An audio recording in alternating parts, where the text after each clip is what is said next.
Hey everyone, welcome back as we continue to press into the Word during our 21 days of prayer and fasting as it leads us up to Easter. My key verse this morning is going to be in the book of Habakkuk. Yep, that's my thought too. What a random place to go.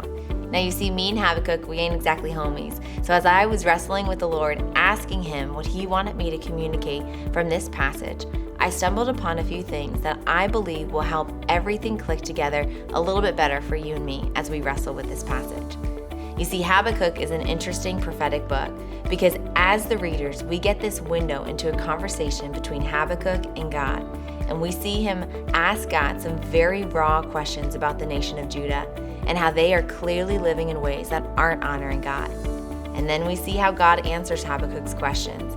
And then we see how that creates even more questions. And we get to watch as God's character and heart come alive in his responses to Habakkuk and how he is dealing with the sinful ways of Judah.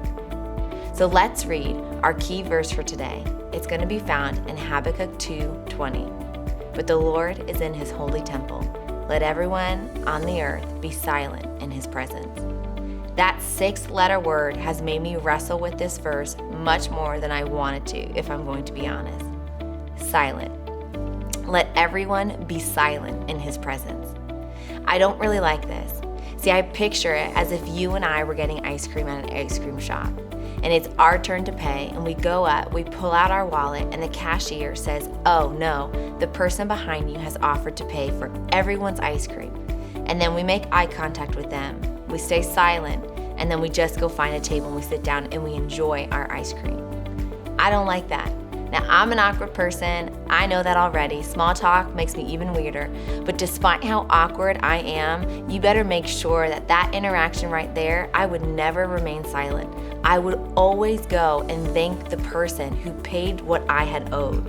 When I picture my life as this broken cookie standing before this holy God, I have always pictured myself falling before the Lord, singing, yelling, yapping his glory and his praise for who he is and what he has done for me. I don't picture myself silent before a holy God. But as I continued to wrestle with this word, silent, it became kind of funny to me to watch this as we back it up a few verses in verse 18. It says, "What use is a carved idol after its craftsman has carved it? It's only a cast image, a teacher of lies. For the one who crafts its shape trusts in it and makes an idol that cannot speak. Woe to him who says to the wood, 'Wake up.' Woe to the mute stone, 'Come alive.' Can it teach? Look, it may be plated with gold and silver, yet there is no breath in it at all, and the Lord is in the holy temple. Let everyone on the earth be silent in his presence." You see, the people of Judah are not living in ways that honored God at this time. They were living for their own selfish desires, doing what felt right in their own eyes, worshiping false gods, and living this evil lifestyle.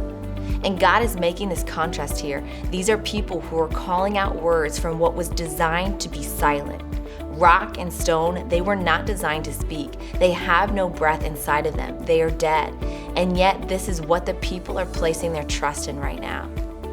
Their silence only creates a deeper spiritual silence. But the Lord is in his temple. Let everyone on earth be silent in his presence.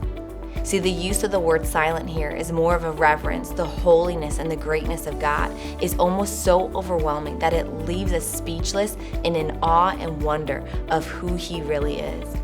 So my question for you, as things are shifting inside of us, as we seek the Lord through prayer and fasting, what are you worshiping? Is what you're worshiping silent because it was never designed to rule your heart? Or have you found yourself before the Holy One? Wherever you are at, I want to encourage you for a few minutes today. Pull back from the chaos of life. Find that quiet moment. Allow your heart to become silent before God and let him breathe the breath of hope over your bones as we continue to press in on this 21 days of prayer and fasting.